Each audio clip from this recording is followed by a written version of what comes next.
T-Man 978 Chill Review. Hello everyone, T-Man 978 bringing you a Mega Man review from Extra Zero, but the creators of this is called Sentinel, and this is part of their 4InchNel line. So if you want to read any of this stuff right here, read it. Licensed by Capcom. There's an image of him sliding there, nothing there. And an image of him shooting with the Mega Buster. But there he is in the packaging. Let's get him out of here. And it says sales outside of Japan only. I'm guessing because it says Mega Man and not Rock Man like he is in Japan. Here's Mega Man out of the packaging. And he is full of life, full of posability. And I love him.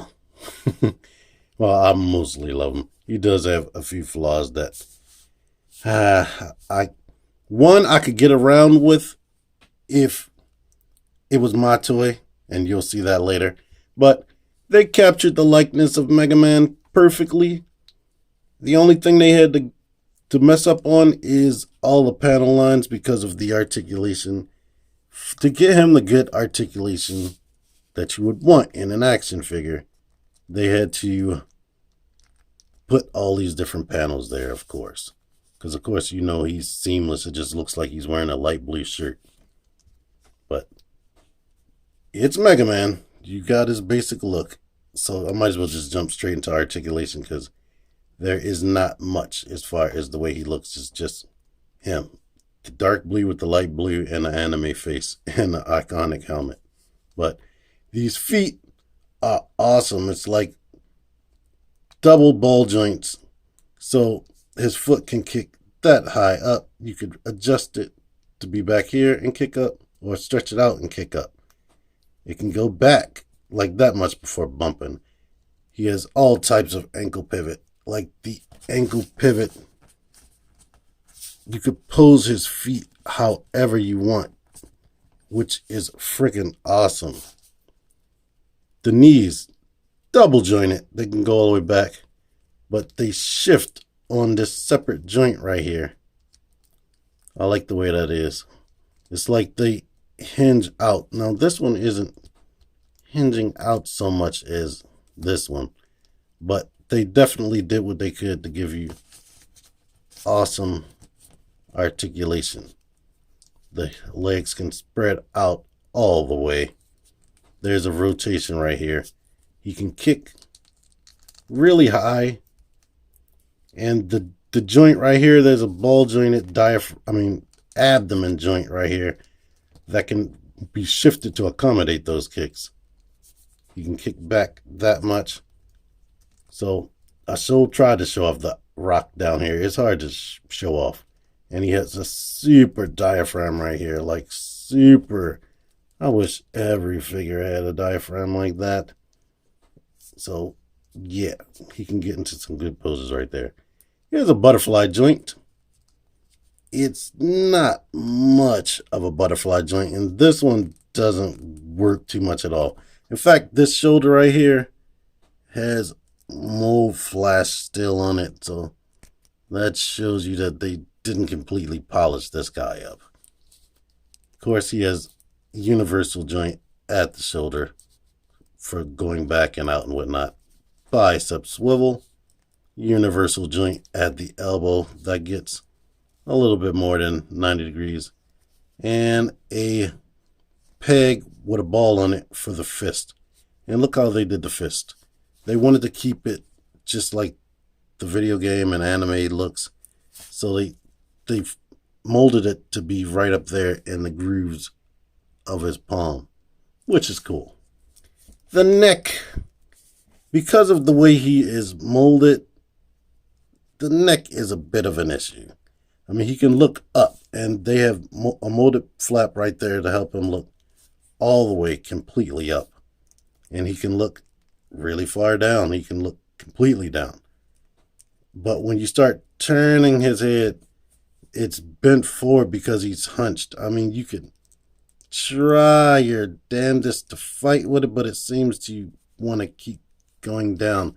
I was trying to rotate his neck at the top, And yeah, it's turned now without leaning forward, but now that neck is extended, which, I don't know. If you mess around with it, it might not look so bad as you can see. And then you can adjust his body to compensate. So that's cool. Accessories, he comes with 2 optional hands. They just pull right off. You take them off of this post, of course, and you can pop them right onto these pigs. So now he has hands, and he could do stuff like whoa, wait, or you can pose him pushing things, or maybe he's like peeking around a corner. You could do all types of stuff with these hands.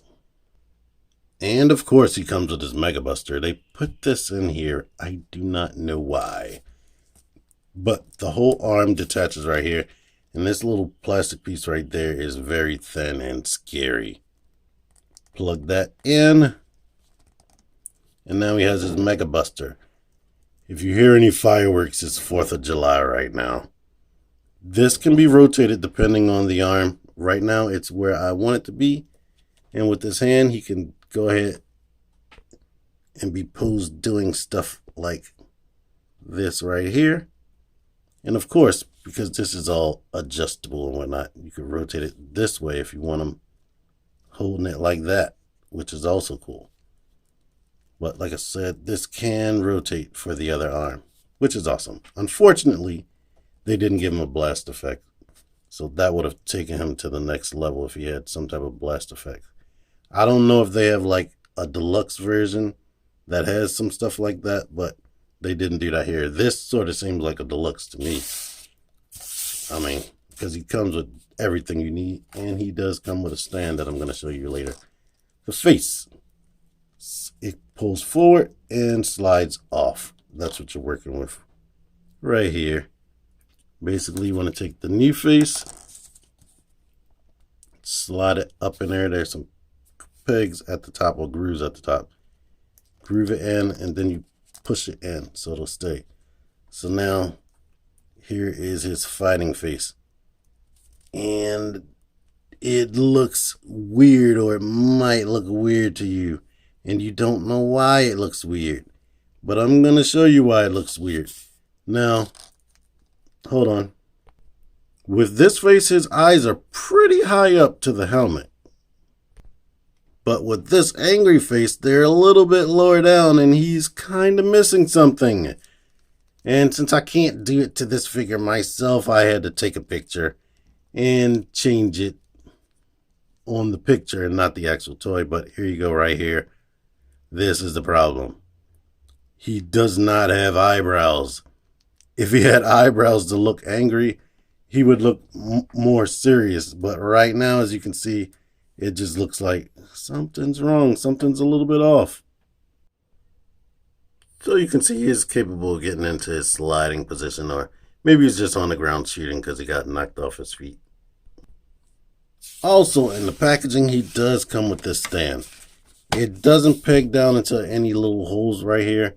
He does have holes down here. I guess you could put other types of stands in there, but he comes with this one, which is on this base. It is detachable from that and has a normal like Figma style peg right there, so it could fit into a Figma base, I guess. But you can slide it into one of these grooves. It's like a buck tooth situation. Fit it there, and now it has the little grabby arm, and now you can grab him around his waist and have him doing aerial poses and whatnot, which is awesome. Of course, that pose sucks. Here you go. That's a little bit better. But now that you've seen pretty much everything that he comes with, let's get into comparisons. Here's SH Figuarts Super Mario, Figma Other M Samus, Marvel Legends Build-A-Figure Warlock, Masterpiece Optimus Prime, and Figma Monica Kaname. I mean, A Link Between Worlds Link. So, as you can see, he can hold his own on your high-end video game shelf. So yeah, he's fun. The positive outweigh the negatives. I kinda want this Mega Buster to be bigger, or I should say longer, so it can look substantial, but That's actually how it looked in the video game and any of the illustrations of him.